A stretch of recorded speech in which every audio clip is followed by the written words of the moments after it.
संविधानानुसार देश चालतो त्या संविधानानुसार धनगर जमातीचा समावेश एस टीमध्ये केलेला आहे। याची अंमलबजावणी व्हावी म्हणून कित्येक दशकांपासूनचा हा लढा सुरू आहे। 17 सप्टेंबरला जालन्याच्या आंदोलनाच्या क्रांतीच्या भूमीतून आम्ही हा मुक्ती संग्रामाचा लढा सुरू केला होता।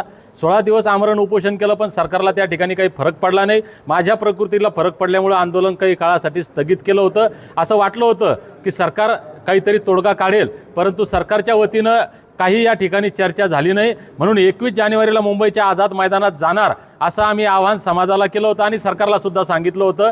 21 तारखेला धनगर समाज देशाच्या, राज्याच्या नाही तर जगाच्या इतिहासात इतक्या मोठ्या प्रमाणात आंदोलन होणार आहे याची भीती फडणवीस सरकारला बसली। म्हणून हे आंदोलन दडपण्यासाठी 16 तारखेच्या रात्री राज्यभरामध्ये हजारो बांधवांना नोटिसा पाठवल्या। जालना जिल्ह्यात कर्फ्यू लावला। 17 तारखेच्या रात्रीपासून म्हणजे सकाळपासून माझ्यासह शेकडो बांधवांना अटक केली। मला त्या ठिकाणी कोर्टात नेलं। हे आंदोलन दडपण्याचा प्रयत्न केला। सरकारला असं वाटलं हे आंदोलन दडपलं, पण अशा दडपशाहीला जुमानतील ते धनगर कसले। हे मल्हार मावळे डबल त्वेषानं, कारण मी त्या दिवशी म्हटलं ते स्प्रिंग आहे, जितकी दाबाल तितकी उसळेल, म्हणून ही स्प्रिंग उसळली। मल्हार मावळे 21 तारखेला मुंबईच्या आझाद मैदानात आले। मी ज्या ज्या ठिकाणी जाईल त्या त्या ठिकाणी कर्फ्यू लावत राज्यभरात हजारो पोलिसांनी नाकेबंदी करत मलाही अटक करण्याचा प्रयत्न केला। प्रत्येक रेल्वे स्टेशनला, बस स्टँडला, चौकात मल्हार मावळ्यांना पोलिसांनी अटक केलं। तरी सुद्धा हजारोंच्या संख्येनं मल्हार मावळे मुंबईत आले।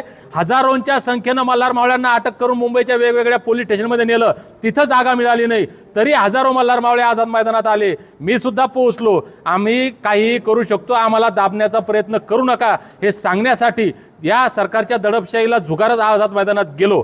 परंतु आम्ही कायद्याला मानतो, पोलिसांचा आदर करत, माननीय उच्च न्यायालयाचा आदर करत आम्ही त्या ठिकाणातून शांततेनं परत आलो। त्या दिवशी आम्ही पोलीस प्रशासनाला, सरकारला सांगितलं की येणाऱ्या काळात परत आम्ही परवानगी मागणार आहे। मागच्या वेळेसही मागितली, तुम्ही दिली नाही, तुम्ही अन्याय केला आमच्यावर। यावेळेस परत परवानगी मागतोय आणि परत, कारण आमचा आवाज, आमच्या वेदना, आमचं दुःख, आमचा आक्रोश हे सांगण्याचा आम्हाला अधिकार आहे, संविधानिक अधिकार आहे आंदोलन करण्याचा। तो मुंबईच्या आझाद मैदानात ती जागा कोर्टानंच दिलेली आहे, त्यानुसार आम्ही त्या आझाद मैदानात येणार आहे।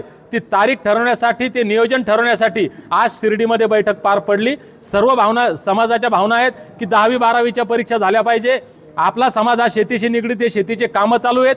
ऊसतोड मजूर आपल्या समाजामध्ये मोठ्या प्रमाणात आहे, त्यांचे कामं चालू आहेत। म्हणून वेळ देऊन आपण हे आंदोलन केलं पाहिजे। म्हणून तारीख आता निश्चित नाही, पण येणाऱ्या काळामध्ये 1 महिन्यात 1.5 महिन्यात एक तारीख ठरवून आम्ही मोठ्या ताकदीनं आझाद मैदानात जाणार आहे, घटनादत्त अधिकाराची अंमलबजावणी करणार आहे। फडणवीस साहेबांना माझी विनंती आहे की आम्हाला त्रास देऊ नका, तुम्ही त्रास करून घेऊ नका।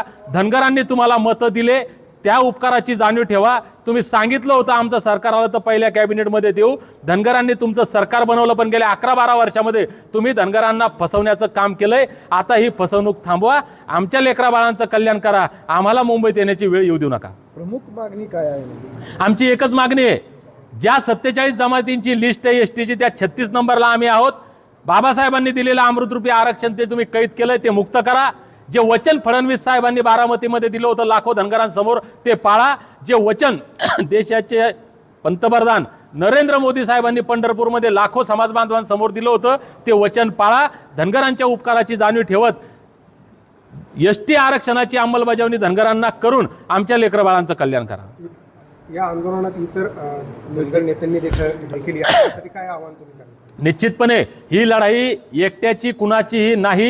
ही लढाई आमची नाही आहे, ही लढाई आमच्या लेकराबाळांच्या कल्याणाची आहे, धनगरांच्या अस्तित्वाची, धनगरांच्या स्वाभिमानाची आहे। म्हणून प्रत्येक नेत्यानंच नाही, नेता म्हणल्यावर नेता हा सगळ्यांचा असतो, नेत्यानं तर आलंच पाहिजे। मी प्रत्येक धनगर बांधवाला विनंती करेल, तुम्ही कुठल्याही पदावर असाल, तुम्ही काही काम करत असाल, तुम्ही सामाजिक, राजकीय, शासकीय कुठल्याही क्षेत्रात असाल, व्यावसायिक क्षेत्रात असाल, प्रत्येक धनगरानं या लढाईमध्ये ताकदीनं उतरणं गरजेचं आहे। आमच्या लेकरा बाळांच्या कल्याणाचा हा शेवटचा लढा म्हणून प्रत्येकानं जर ताकदीनं लढलात, मी खात्रीनं सांगतो धनगर जमातीच्या एसटी आरक्षण लढ्याच्या इतिहासातला हा शेवटचा लढा होणार आहे। BK कोकरे साहेबांनी बारामतीतून या लढाईत सुरुवात केली, आम्ही जालन्याच्या आंदोलनाच्या क्रांतीच्या भूमीतून या लढ्याचा शेवट करू, इतकं तुम्हाला खात्रीनं सांगतो।